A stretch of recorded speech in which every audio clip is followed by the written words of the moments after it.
ආයුබෝවන් සුබ දවසක්. අපි ශක්ති විද්‍යාව පාඩමේ අද කරන්න යන්නේ මේ පාඩමේ තියෙන වැදගත්ම කොටසක්. ඒ කියන්නේ අපිට ඉගෙන ගන්න තියෙනවා පද අර්ථ දැක්වීම් කිහිපයක්. ඒ අර්ථ දැක්වීම් කිහිපේ ඉගෙනගෙන අපෙන් බලාපොරොත්තු වෙනවා ලොකු ගණනය කිරීම වලට යන්න. නමුත් මේ ගණනය කිරීම කරගන්න පුළුවන් ක්‍රම කීපයක් තියෙනවා. ඒ කියන්නේ එන්තැල්පි සම්බන්ධ ගණන් හදන්න පුළුවන් ක්‍රම කීපයක් තියෙනවා. ඒතර මම ඔයගොල්ලන්ට ඉගෙන ගන්න පහසු වෙන්න අපි පළමුවෙන් අර්ථ දැක්වීම් දෙකක් විතර ඉගෙනගෙන අපි සම්මත උත්පාදන එන්තැල්පිය කියන්නේ මොකක්ද? ඊට පස්සේ සම්මත දහන එන්තැල්පිය කියන්නේ මොකක්ද කියලා ඉගෙනගෙන ඊට පස්සේ ඒ දෙක එකතු කරලා අපිට ගණන් හදන්න සිද්ධ වෙන ක්‍රම තුනක් තියෙනවා. ඒ තුන යටතේම උදාහරණ හදලා බලමු. අපිට බෝන්-හේබර් චක්‍රයෙන් හදන්න තියෙනවා. ඊට පස්සේ සමීකරණ වලින් හදන්න තියෙනවා. එන්තැල්පි සටහන් ඩයග්‍රෑම් වලින් හදන්න තියෙනවා. එතකොට අපි මේ ක්‍රම තුනෙන්ම කොහොමද ගැටලුවක් කරන්න කියන එක ඉගෙන ගත්තාම ඊට පස්සේ අපිට පුළුවන් මේකේ තියෙන අර්ථ දැක්වීම ඔක්කොම කතා කරලා ලොකු ප්‍රශ්න වලට යන්න. ඉස්සර වෙලාවම අපිට ඉගෙන ගන්න තියෙනවා ටියුට් එකේ පිටු අංකය 9. පිටු අංක 8 අන්තිමට තියෙනවා අධ්‍යයනය කළ යුතු එන්තැල්පි පද. ඒකේ පළවෙනි එක සම්මත ප්‍රතික්‍රියා එන්තැල්පිය. ඒකට ප්‍රතික්‍රියා එන්තැල්පිය සම්මත තත්ත්වය යටතේ සිද්ධ කරනවා නම් අපිට අන්නේ ප්‍රතික්‍රියාවේ මේ සම්මතය කියන සංකේතය දාන්න පුළුවන්. ඒක මෙහෙම හෝ මේ විදිහට ඉදිරිපත් කරන්න පුළුවන්. මේකේ තේරුම සම්මත තත්ත්වය යටතේ සිදු කරන රසායනික ප්‍රතික්‍රියාවක එන්තැල්පි විපර්යාසය කියන එක. එතකොට මේ සම්මත ප්‍රතික්‍රියා එන්තැල්පිය කියන එක රියැක්ෂන් කියන වචනය අනුව RxN කියලා මෙතන සඳහන් වෙන්නත් පුළුවන්. ඒක ගැටලුවක් නැහැ.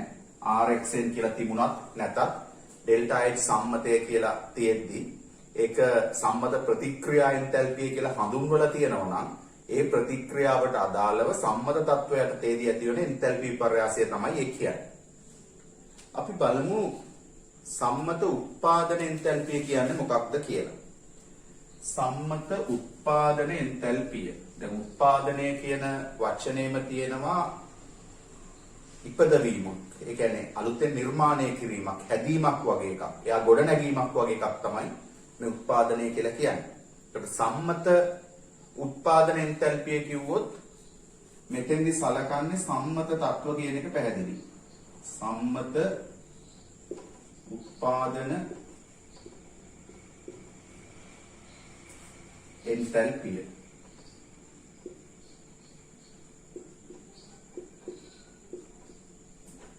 එතකොට මේ සම්මත උත්පාදන එන්තැල්පිය සංකේතවත් කරනවා ෆෝමේෂන් කියන එක. එතකොට F වලින් ඩෙල්ටා H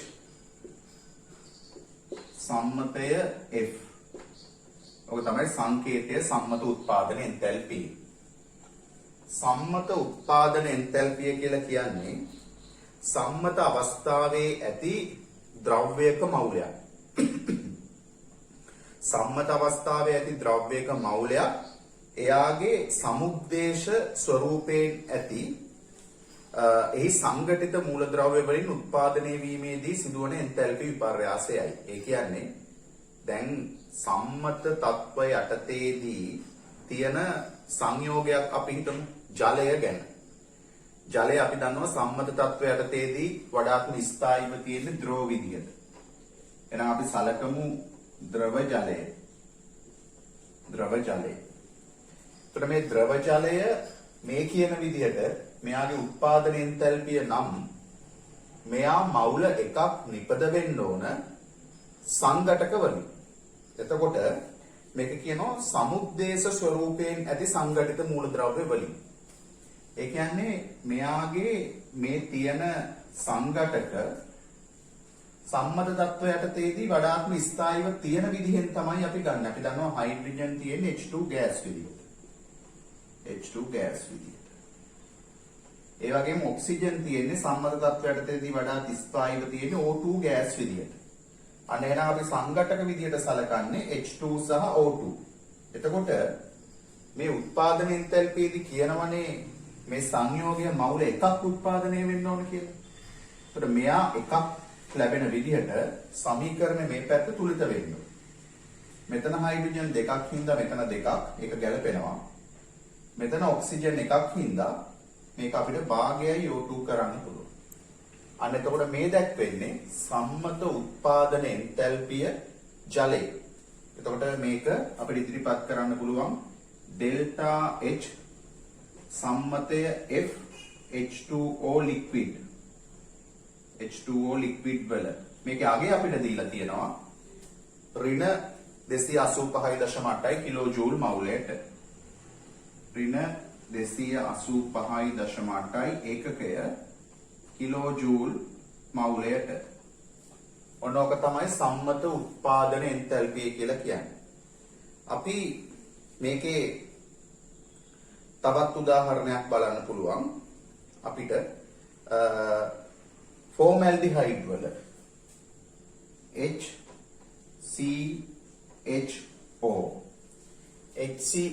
කියලා කියන්නේ ෆෝමැල්ඩිහයිඩ්. එතකොට මේක වායුමය අවස්ථාවේ තියෙනවා. එතකොට මෙයා මවුල එකක් හදන්න ඕන සම්මත තත්වයකදී තියෙන සංඝටක වලින්. හයිඩ්‍රජන් තියෙනවා. ඒක සම්මත තත්වයකදී තියෙන H2 ගෑස් විදිහට. කාබන් තියෙනවා. කාබන් ඝනය අපි දන්නවා ග්‍රැෆයිට් විදිහට තමයි සම්මත තත්වයකදී තියෙන්නේ. ඒක ග්‍රැෆයිට් කියන එක ගන්න පුළුවන් කාබන්ගෙන්. ඔක්සිජන් අපිට ගන්න පුළුවන් O2 ගෑස් විදිහට. දැන් මේකේ සමීකරණේ වම් පැත්ත තුලිත වෙන්න ඕන. මෙයාගේ මවුල එකක් ලැබෙන විදිහට. මෙතන H දෙකක් තියෙන හින්දා H2 ගැලපෙනවා. මෙතන කාබන් එකක් තියෙන හින්දා C එක ගැලපෙනවා. මෙතන ඔක්සිජන් එක හින්දා ඒක අපි දක්වන්න වෙන්නේ භාගයයි O2 කියලා. භාගයයි O2 කියලා. එතකොට මෙතන අපි මේකේ අගය අපිට දීලා තියෙනවා ඍණ 108යි කියලා. එතකොට එතන දක්වන්න පුළුවන් ඩෙල්ටා H සම්මතය F CHHO HCHO.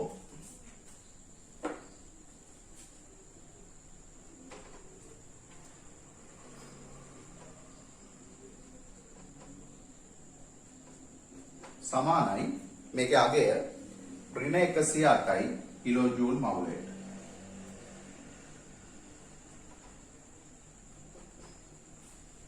හරි. දැන් මෙතන ජලයේ ටියුබ් එකේ 9 වෙනි පිටුවේ තියෙනවා ජලයේ අවස්ථා දෙකම ලික්විඩ් විදියට තියෙන. ඒ කියන්නේ එකක් වාෂ්ප වෙන්න ඕන. එකක් ජල වාෂ්ප වෙන්න ඕන. එතකොට ජල වාෂ්ප වලයි ද්‍රව ජලයේ ඇති වෙනස 44යි කියලා දීලා තියෙනවා. එතකොට ජලයේ වාෂ්පීකරණයේ තාපය, ඒ කියන්නේ ජල ද්‍රව ජලය වාෂ්ප කරන්න යන එන්තැල්පි විපර්යාසය තමයි 44යි කියලා එන්නේ. එතකොට එහෙමනම් ද්‍රව ජලයේ ඍණ 285.8යි වායු ජලයේ ජල වාෂ්ප හදන්න නම් ඍණ 241.8යි. ඒකට දෙවෙනි එක ජල වාෂ්ප කියලා හදාගන්න. ඍණ 241.8යි කිලෝජූල් මවුලයට. එතකොට ඒ දෙක අතර වෙනසක් තියෙනවනේ. දැන් ඍණ 285.8යි කියන එකට ධන 44ක් එකතු කරොත් තමයි ඍණ 241.8ක් වෙන්නේ. එතකොට ද්‍රව ජලය වාෂ්ප වෙන එක තමයි ඒකෙන් පැහැදිලි කරන්නේ. ඒ කියන්නේ ජලය ද්‍රව අවස්ථාවේ ඉඳලා ජලය වාෂ්ප අවස්ථාවට යනකොට එතනත් ඇති වෙනවා එන්තැල්පි විපර්යාසයක්. එතකොට ඒකට අපිට කියන්න පුළුවන් වාෂ්පීකරණ තාපය කියලා. අපි ඉදිරියේදී ඒක සාකච්ඡා කරනවා. හරි. අපි එහෙනම් උත්පාදන එන්තැල්පිය සම්බන්ධව තේරුම් ගත්තා. අපි ඊළඟට බලමු සම්මත දහන එන්තැල්පිය කියන්නේ මොකක්ද කියලා.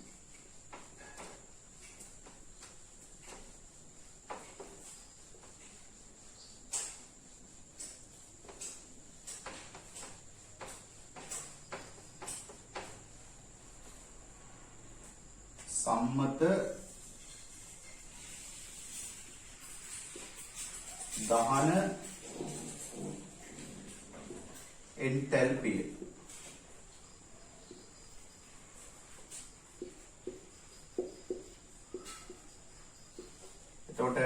මේක ඩෙල්ටා H සම්මතයේ කම්බියුෂන් කියන වචනයෙන් C කියලා අපි ගන්නවා.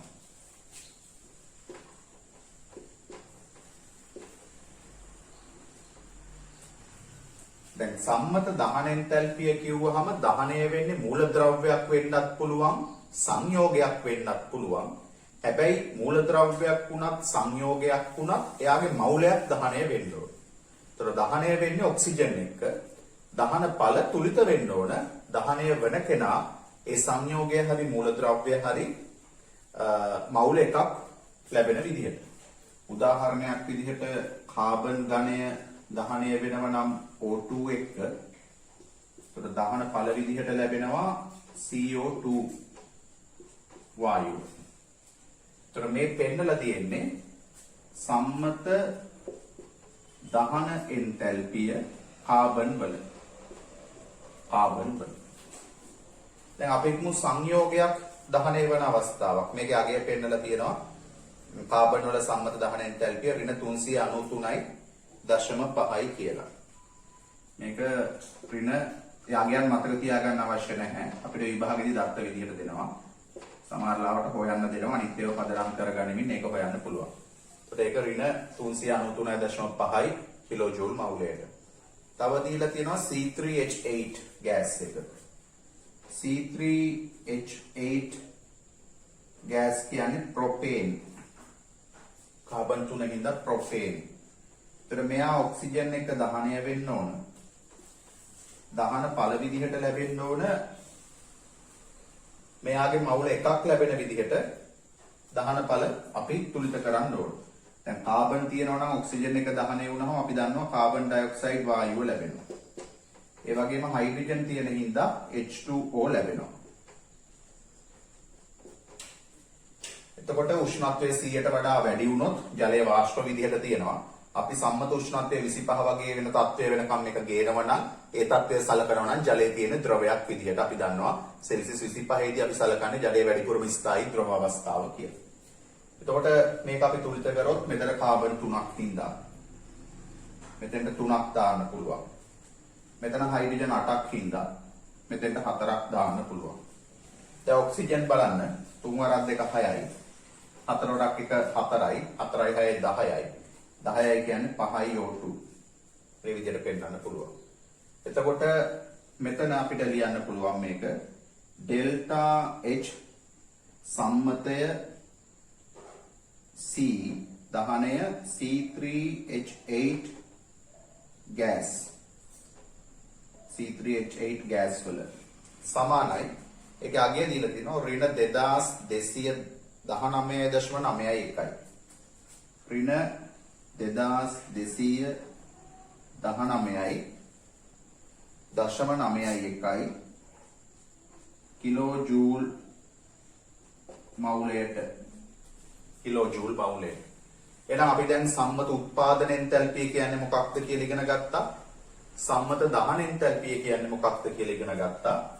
අපිට මේ පාඩමේ තවත් පද කිහිපයක් ඉගෙන ගන්න තියෙනවා අර්ථ දැක්වීම.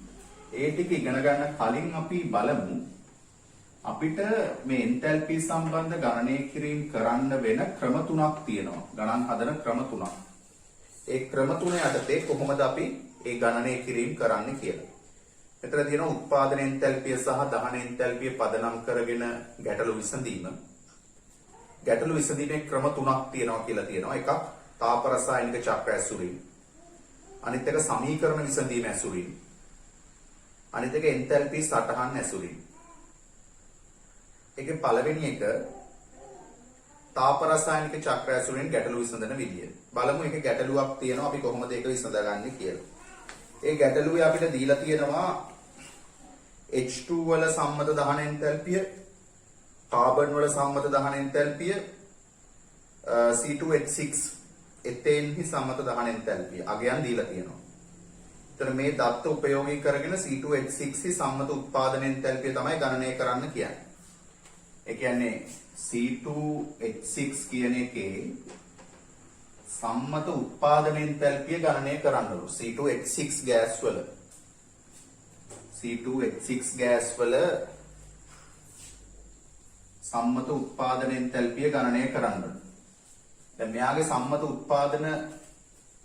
සම්මත උත්පාදන එන්තැල්පියට අදාළ සමීකරණය අපි ලිව්වොත් C2H6 වල සම්මත උත්පාදන එන්තැල්පියට අදාළ සමීකරණය රසායනික ප්‍රතික්‍රියාව වෙන්නේ කාබන් දෙකක් ගන්නවා ඝන අවස්ථාව graphite ධන hydrogen H2 gas 3ක් ඔන්න ඔය ප්‍රතික්‍රියාවේ එන්තැල්පි විපර්යාසය තමයි අපිට හොයන්න කියන්නේ. ඒතර මේකේ ක්‍රමයේ යටතේ දීලා තියෙනවා ඉස්සලාම C2H6 උත්පාදන එන්තැල්පි විමසා ඇති නිසා C2H6 උත්පාදන සමීකරණය ලියමින් ගැටලුව ආරම්භ කළ හැකිය. ඊළඟට කියනවා C2H6 දහනය දත්ත දී ඇති නිසා ඉහත ලියූ සමීකරණයෙන් පහළට ඊතලයක් සටහන් කරමින් දහනයට අදාළ ඵල දැක්විය හැකිය. දැන් අපිට දෙනවනේ C2H6 වල දැන් මේක තමයි මෙන්න මේ ප්‍රතික්‍රියාවේ එන්තැල්පිය තමයි ඩෙල්ටා H සම්මතය F C2H6 ගෑස් කියලා කියන්නේ. ඒ කියන්නේ මෙයාගේ උත්පාදන එන්තැල්පිය. ඔක තමයි හොයන්න ඕනේ. දැන් අපිට දීලා තියෙනවා දත්තයක් විදිහට C2H6 සම්මත දහනය. අපි දහනය කියන්නේ මෙයාගේ මවුල එකක් ඔක්සිජන් එක දහනය වෙන එකනේ. එහෙනම් මෙතෙන්ට දානවා මම O2 ගෑස්. දහනය වුණාම ඇතිවන ඵල මම ගන්නවා මෙතෙන්ට ඊතලයක්. ගාලා මෙතන කාබන් දෙකක් තියෙන හින්දා ඔක්සිජන් එක දහනය වුණාම කාබන් ඩයොක්සයිඩ් ලැබෙන්න ඕන. මෙතන කාබන් දෙකක් හින්දා දෙකක් ලැබෙන්න ඕන. ධන. මෙතන හයිඩ්‍රජන් 6ක් හින්දා H2O ලැබෙන්න ඕන. හයිඩ්‍රජන් 6ක් හින්දා H2O 3ක්. දැන් මෙතන ඔක්සිජන් තුලිත වෙන්න ඕන 4යි. මෙතන 3යි 7යි. මෙතන 2 හින්දා 7 බෙදීම 2යි. ඔය විදිහට නිරූපණය කරන්න පුළුවන්. ඊළඟට අපිට තවත් දත්තයක් විදිහට දීලා තියෙනවා හයිඩ්‍රජන් වල සම්මත දහනයයි කාබන් වල සම්මත දහනයයි. දැන් හයිඩ්‍රජන් තියෙන්නේ මෙතන කාබන් තියෙන්නේ මෙතන. එහෙනම් මෙතෙන්ට මම දානවා O2. O2 දැන් මේ දහනය වුණාමත් හැදෙන්නේ කාබන් ඩයොක්සයිඩ් ජලයනේ. එහෙනම් ඊතලය ගහනවා මෙතෙන්ට. ඊතලය ගහනවා මෙතෙන්ට. එතකොට දැන් අපි තුලිත කරන්න ඕනේ එතනත්. මෙතන කාබන් දෙකක් හින්දා හරි 2යි. හයිඩ්‍රජන් 6යි මෙතනත් හරි. ඔක්සිජන් 4යි 7යි. එහෙනම් මෙතන O2 7 බෙදීම 2ක් වෙන්න ඕන. 7 බෙදීම 2ක්. මෙන්න මේ වගේ තමයි අපි ගැටලු විසඳන්න පාවිච්චි කරන්නේ තාප රසායනික චක්‍ර වලින්. මෙන්න මේ විදිහට ඒස් නියමය දාන්න පුළුවන් විදිහට මේක හදා ගන්නවා. හදාගත්තට ගන්නකොට මේ හැම එකකම භෞතික අවස්ථා දාන්න ඕනේ. මේ හැම එකකම සංඛ්‍යාත් පරමාණු සංඛ්‍යා තුලිත වෙන්න ඕනේ. එහෙම වුණාට පස්සේ පුළුවන් අපිට ඒස් නියමය පාවිච්චි කරලා මේ ගණනය කිරීම කරන්න. දැන් අපි දන්නවා මෙතන C2H6 සම්මත දහන එන්තැල්පිය ඍණ 1560 කිලෝජූල් මවුලයට. ඒ කියන්නේ මෙන්න මේ ප්‍රතික්‍රියාවට අදාළ එන්තැල්පිය ඍණ 1560 කිලෝජූල් මවුලයට කියලා අපි දන්නවා. ඒ වගේම මෙතන කාබන් වල දහන එන්තැල්පිය දීලා තියෙනවා ඍණ 393.5. මෙතන කාබන් මවුල දෙකක් තියෙනවා. ඒ හින්දා මම ඍණ 393.5යි කිලෝජූල් මවුලයට කියන එක වැඩි කරනවා මවුල දෙකකින්. ඔන්න කාබන්ගේ දහනයට අදාළව. ඒ වගේම හයිඩ්‍රජන් H2 හි සම්මත දහනය ඍණ 285.9යි. ඒතර හයිඩ්‍රජන් තියෙනවා 3ක්.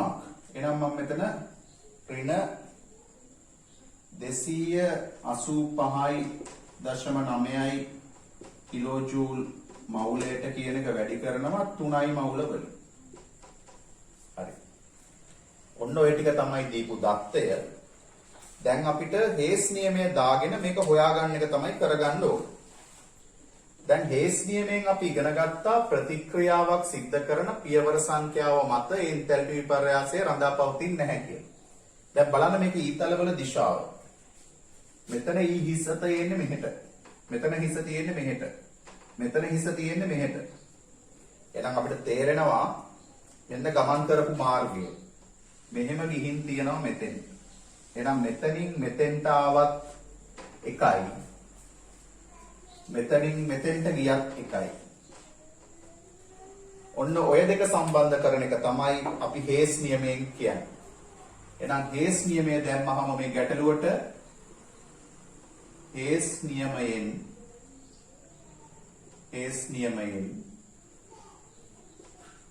මේක ඩෙල්ටා H සම්මතයේ F C2H6 එයාගේ උත්පාදනයේ එන්තැල්පිය.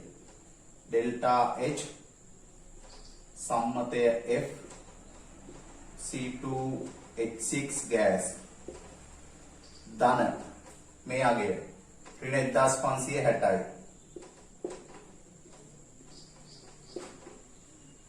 Kilo joule මවුලයට. ඕක සමාන වෙනවා. ඔය එකතුව සමාන වෙනවා මේ ටිකට. මෙතන ඍණ 393.5 වැඩි කිරීම 2 ධන මෙතන ඍණ 285.9 වැඩි කිරීම 3. මං ඊටපස්සේ හින්දා ඒකක ලිව්වේ නැත්te නිවැරදි ඒකකත් සහිතව ආදේශ කරන්න. එතකොට පිළිතුරේ අවසාන පිළිතුර වැරදි වුණත් නිවැරදි ඒකක සහිතව ආදේශ කරලා හේස් නියම දාන එකට රචනා ප්‍රශ්නවලදී ලකුණු යම් කොටසක් ලබා ගන්න පුළුවන්. ඔන්න ඕක සුළු කරලා අපිට තියෙන්නේ එතන ඩෙල්ටා H සම්මතය F C2H6. ඒ කියන්නේ C2H6 වල උත්පාදන එන්තැල්පිය හොයාගන්න. එතකොට මේක හෙව්වහම මේක සුළු කරගත්තාම එතන බලන්න පිළිතුර ඇවිල්ලා තියෙනවා ඍණ 84.7 කිලෝ ජූල් මවුලයට. මේක සුළු කරාම එනවා අන්තිමට ඩෙල්ටා H සම්මතය F C2H6 ගෑස් ඒක සමානයි කියලා එනවා ඍණ 84.7 කිලෝ ජූල් මවුලයට. ඍණ 84.7ක් කිලෝ ජූල් මවුලයට. එහෙනම් ඔන්න ඔය විදිහට තමයි හේස් නියමය දාලා ගැටලු හදන්නේ. එහෙනම් හේස් නියමය දාලා ගැටලු හදන විදිහ දැන් අපිට පැහැදිලි. අපි ඊට පස්සේ බලමු සමීකරණ විසඳීම ඇසුරින් ගැටලු විසඳන ක්‍රමයක් තියෙනවා. අන්න ඒ ක්‍රමයට කොහොමද ගැටලුවක් විසඳගන්නේ කියලා. සමීකරණ විසඳන විදිහට ගැටලු විසඳීමක් කොහොමද කරන්න කියලා බලමු ඊළඟට.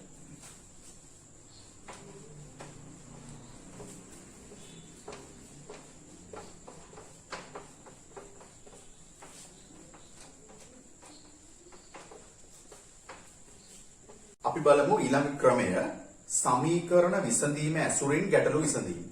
දැන් අපි එක ක්‍රමයක් ඉගෙන ගත්තා. දැන් අනිත් ක්‍රමය සමීකරණ විසඳලා කොහොමද ගැටලුවක් විසඳන්නේ කියන එක. දැන් මේකේ තියෙන උදාහරණ ගැටලුව අපි මෙන්න මේ කියන පියවර වලට අනුව කරන්න බලමු. පළවෙනි එක කියනවා සෙවීමට අවශ්‍ය කරන සමීකරණය මදක් ඉහළින් ඉඩ තබා පහළට වන්නට ලියන්න. يعني අපිට හොයන්න ඕන එක ටිකක් පහළින් ලියන්නලු උඩින් ඉඩ තියලා.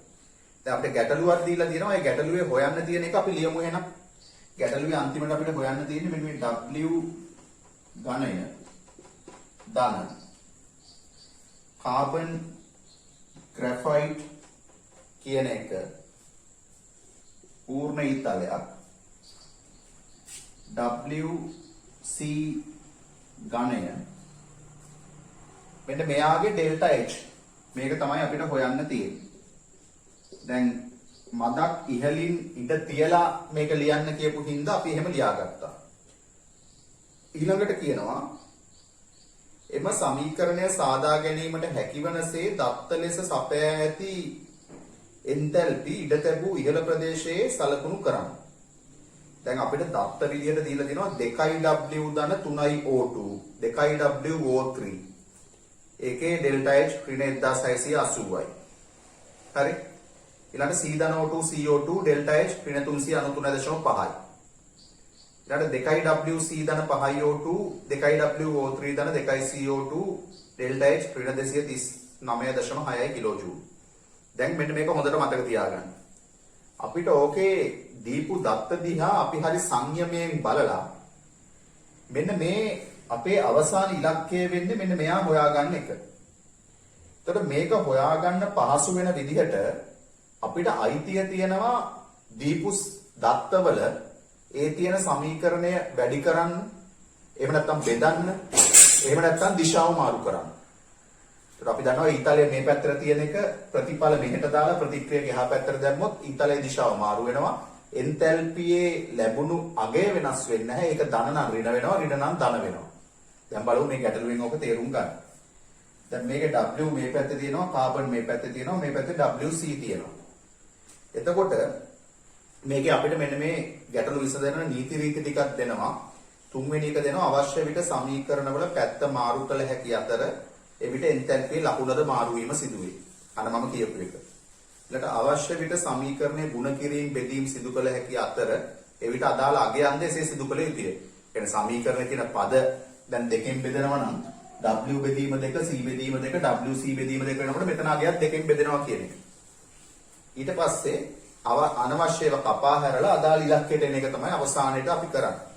දැන් බලමු මේකේ පළවෙනිම පියවර විදිහට අපිට දීලා තියෙනවා 2W ධන 3IO2 2WO3 කියලා. එතකොට ඒකේ W තියෙනවනේ. W තියෙන්නේ වම් පැත්තේනේ. මේකේ W තියෙන්නේ වම් පැත්තේනේ. ඒ හින්දා අපි උත්සාහයක් ගමු ඒ විදිහටම ලියලා.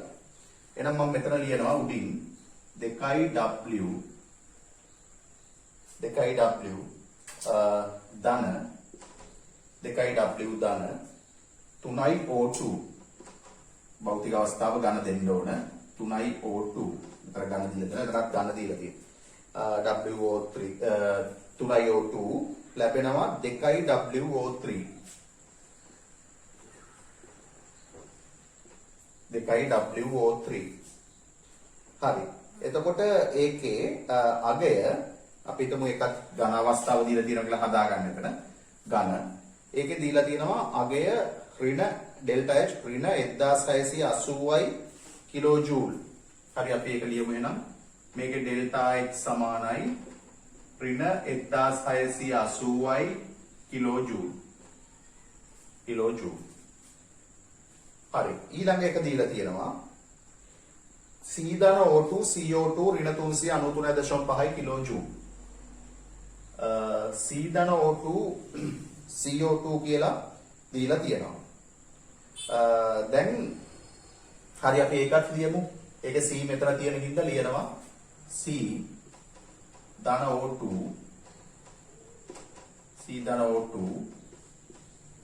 CO2 ඉුවා එකේ ඩෙල්ටා H තියෙනවා ඍණ 393.5. ඩෙල්ටා H සමානයි ඍණ 393.5 කිලෝ ජූල් කියලා එකක් ලිව්වා. හරි. ඊළඟ එක තියෙනවා 2WC ධන 5O2 2WO3 ධන 2CO2. දැන් ඒකේ WC තියෙන්නේ මේ පැත්තේ. දීපු ප්‍රතික්‍රියාවේ තියෙන WC වම් පැත්තේ. හැබැයි අපිට අවශ්‍ය සමීකරණයේ තියෙන WC දකුණු පැත්තේ. එහෙනම් අපි ඒකේ පැත්ත මාරු කරමු. එහෙනම් 2WC ධන 5O2 මේ පැත්තේ ලියන්නේ නැතුව අපි මේ පැත්තේ ලියමු. දකුණු පැත්තේ තියෙන එක 2WO3 ඝනය ධන 2CO2 වායුව ඊතලයක්. එතකොට වම් පැත්තේ තියෙන එක දකුණු පැත්තෙන් ලියනවා. 2WC ධන 5O2 2WC ධන 5O2. එතකොට මේකේ අගය දීලා තියෙනවනේ ඩෙල්ටා H දීලා තියෙනවනේ ඍණ 239.6යි කියලා. දැන් ඒක ලිව්වොත් වැරදි. මොකද මේකේ අපි දෙපැත්ත මාරු කරානේ දීපු සමීකරණේ තියෙන ඒවා. වම් පැත්තේ තියෙනවා දකුණට දැම්ම, දකුණේ තියෙනවා වමට දැම්ම. එහෙනම් එන්තැල්පියත් මොකද්ද වෙන්න ඕනේ? අගය ඒකම ලියන්න පුළුවන්. හැබැයි ඍණ 239.6 කිලෝ ජූල් කියලා අපිට දීලා තියෙන්නේ. අපි මාරු කරපු හින්දා ඒක අපිට ලියන්න වෙන්නේ ධන කියලා. එහෙනම් ඩෙල්ටා H සමානයි ධන 239.6යි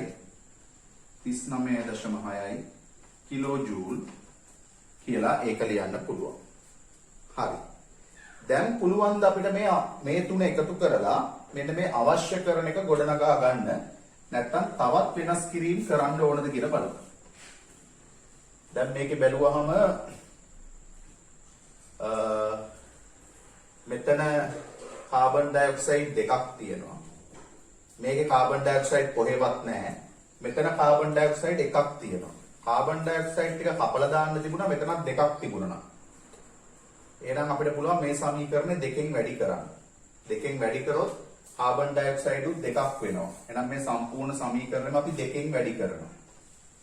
දෙකෙන් වැඩි කරනකොට එහෙනම් මෙතන කාබන් ඩයොක්සයිඩ් දෙකයි, මෙතන ඔක්සිජන් දෙකයි, මෙතන කාබන් දෙකයි. ඒ වගේම මේ අගයත් වැඩි වෙන්න ඕන දෙකෙන්. ඒ අගයත් වැඩි වෙන්න ඕන දෙකෙන්. හරි ඊට පස්සේ බලමු මෙතන 2WO3 ට මේ WO3 දෙක කපන්න පුළුවන්. මේ CO2 දෙකට මේ CO2 දෙක කපන්න පුළුවන්. ඊළඟට මෙතන තව තියෙනවා 2WC කියලා තියෙනවා දකුණු පැත්තේ. මෙතන තියෙනවා 3යි O2. එතකොට 3යි O2 මෙතන 2යි O2 5යි O2 වෙනවා. මේ 5යි O2 ට කපන්න පුළුවන්. ඒ 5යි O2 ට කපන්න පුළුවන්. එතකොට අපිට අවසානයේදී ওই ටික එකතු කරාම ලැබෙන්නේ මෙයා ලබා ගන්න පුළුවන් විදිහේ සමීකරණයක් වගේ අපිට දැන් තේරෙනවා. දැන් මේක යම්කිසි ගුණාකාරයක් විදිහට ලැබුණාට ගැටලුවක් නැහැ. මොකද යම්කිසි ගුණාකාරයක් විදිහට ලැබුණාම අපිට පුළුවන් ඒක දෙකෙන් බෙදලා ගන්න. දැන් හොඳටම තේරෙනවා. බලන්න අපි කැපණේව කපලා දැම්මොත් මෙතන CO2 දෙකට මෙතන CO2 දෙක කැපුවා. මෙතන 2WO3 මෙතන 2WO3 ට කැපුවා. හරි. මෙතන 3යි O2 මෙතන දෙවරක් එක්වරක් දෙක 2යි 2යි 3යි 5යි. මෙතන 5යි O2. එහෙනම් ඒ O2 ටික කැපෙනවා. හරි. දැන් මොනවද වම් පැත්ත ඉතුරු වෙන්නේ? දැන් වම් පැත්ත ඉතුරු වෙන්නේ 2යි W. එහෙනම් මම මෙතෙන්ට දානවා 2. 2යි W ඉතුරු වුණා. ඒ වගේම 2යි කාබන්. ආයෙත් මෙතෙන්ටත් දානවා 2. හරි. 2යි WC. අන්න එහෙනම් 2යි WC. ඒකටත් දානවා 2. එහෙනම් දැන් අපිට පුළුවන් මෙන්න මේ ටික සුළු කරලා ලැබෙන උත්තරේ ගන්න. උත්තරේ ගත්තහම අපිට අවශ්‍ය කරන සමීකරණයේ බවට පත් කරන්න පුළුවන් සමීකරණයක් අපිට ලැබිලා තියෙනවා. අපිට අවශ්‍ය කරන්නේ මේකම නෙමෙයි. අපිට අවශ්‍ය කරන්නේ W ධන කාබන් විතලයක් WC මෙන්න මේ ප්‍රතික්‍රියාවේ එන්තැල්පිය තමයි අපිට ඇත්තටම ඕන. මේක තමයි ඕන. අපි දැන් මේ පුළුවන් විදිහට වැඩි කරලා බෙදලා පැත්ත මාරු කරලා අපි හදාගත්තා මෙන්න මේක ලැබෙන විදිහට. එහෙනම් මේක අපිට ගන්න පුළුවන් මේ අගයන් ටික සුළු කරගත්තාම. ඒතර ඔය අගයන් ටික සුළු කරගත්තාම ලැබෙනවා ඩෙල්ටා H බලන්න එතන ඍණ ගාන වැඩි. එතකොට ඍණ පිළිතුරක් ලැබෙනවා. ඍණ 2227.5 කිලෝ ජූල් කියලා එනවා. මේක සුළු කරාම එනවා ඍණ 2227.5 කිලෝ ජූල්. හරි. එහෙනම් අපිට පහසුවෙන්ම තේරෙනවා අපිට අවශ්‍ය කරන සමීකරණේ එන්තැල්පි විපර්යාසය මේ අගෙන් භාගයයි කියලා. එහෙනම් අපිට පිළිතුර වෙන්න ඕන ඍණ 2227.5 කිලෝ ජූල් කියන එක බෙදන්න ඕන දෙකෙන්. එතකොට පිළිතුර එනවා WC මවුලක උත්පාදනයට අදාළව මේ සමීකරණයට අදාළව එයාගේ අගය එනවා ඍණ 1114යි ආසන්නව කිලෝ ජූල් මවුලයට. මේක දෙකෙන් බෙදුවාම ලැබෙන පිළිතුර. ඔන්න ඔය විදිහට තමයි සමීකරණ විසඳීම ඇසුරින් එන්තැල්පි වල ගැටලු විසඳන්නේ. අපි පැහැදිලි කරගත්තොත් අපිට අවශ්‍ය කරන සමීකරණය ලැබෙන විදිහට දීපු සමීකරණ අපි යම් යම් වෙනස් වීම් වලට ලක් කරනවා. එක්ක වැඩි කරන්න පුළුවන්, එක්ක බෙදන්න පුළුවන්, එහෙම නැත්නම් පැත්ත මාරු කරන්න පුළුවන්. වැඩි කරොත් සියලුම පද මෙයත් එක්කම වැඩි වෙන්න ඕන. බෙදුවත් එහෙමයි සියලුම පද මෙයත් එක්කම බෙදෙන්න ඕන. පැත්ත මාරු කරොත් සංඛ්‍යාව වෙනස් වෙන්නේ නැහැ. හැබැයි එයාගේ ලකුණ වෙනස් වෙනවා. ඒතකොට එන්තැල්පි වල ගැටලු හදන්න තව එක ක්‍රමයක් තියෙනවා. එන්තැල්පි සටහන් ඇසුරෙන් ගැටලු විසඳීම අපි ඊළඟ වීඩියෝ එකෙන් බලමු. ඒ විදිහට ගැටලු විසඳන්නේ කොහොමද කියලා.